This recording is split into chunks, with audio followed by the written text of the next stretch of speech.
திருக்குறள் அதிகாரம் 61.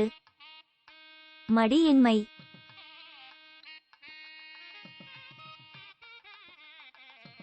குடி என்னும் குன்றா விளக்கம் மடி என்னும் மாசூரம் ஆய்ந்து கெடும். ஒருவனிடம் சோம்பல் என்னும் இருள் நெருங்கினால் அவன் பிறந்த குடும்பமாகிய அணையாத விளக்கு ஒளி மங்கி அழிந்து போகும்.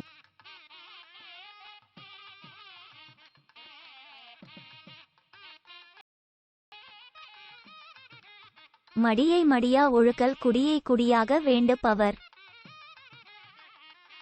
தாம் பிறந்த குடும்பத்தை நல்ல குடும்பமாக உயர்த்த விரும்புபவர் சோம்பலைச் சோம்பலாக எண்ணி முயற்சி செய்க.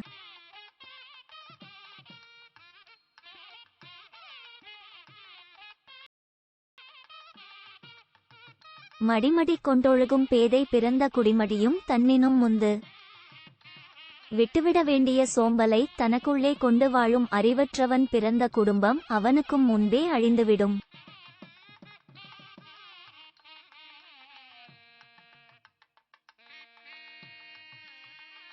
குடிமடிந்து குற்றம் பெருகும் மடிமடிந்து மாண்ட உன்னற்றில் அவர்க்கு. சோம்பலில் வீழ்வதால் சிறந்தவட்டையே செய்யும் முயற்சியே இல்லாதவரின் குடும்பமும் அழியும் குற்றமும் பெருகும்.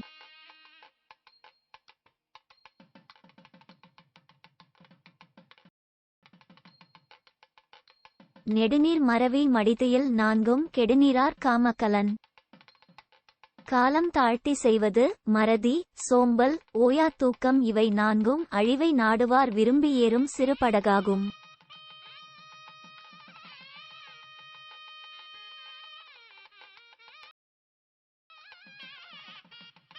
படியுடையார் பற்றமைந்த கண்ணும் மடியுடையார் மாண்பயன் எய்தல் அரிது.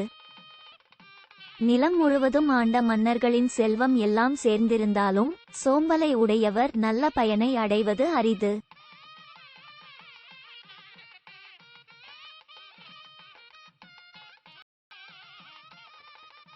இடிபுரிந்து எழுஞ்சொல் கேட்பர் மடிபுரிந்து மாண்ட உன்னற்றிலவர்.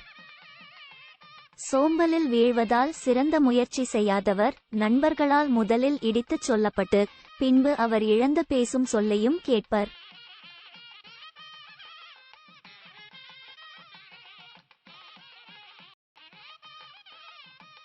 மடிமை குடிமைக்கண் தங்கிந்த நொன்னார்க்கு அடிமை புகுத்தி விடும். குடும்பத்தானுக்கு சோம்பல் சொந்தமானால் அது அவனை அவனுடைய பகைவரிடத்தில் அடிமையாக்கிவிடும்.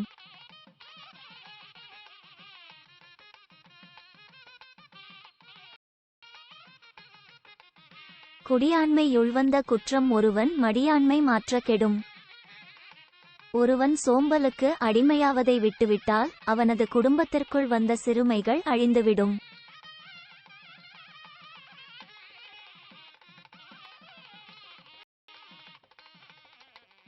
மடியிலா மன்னவன் ஏதும் அடியளந்தான் தாயதெல்லாம் ஒருங்கு.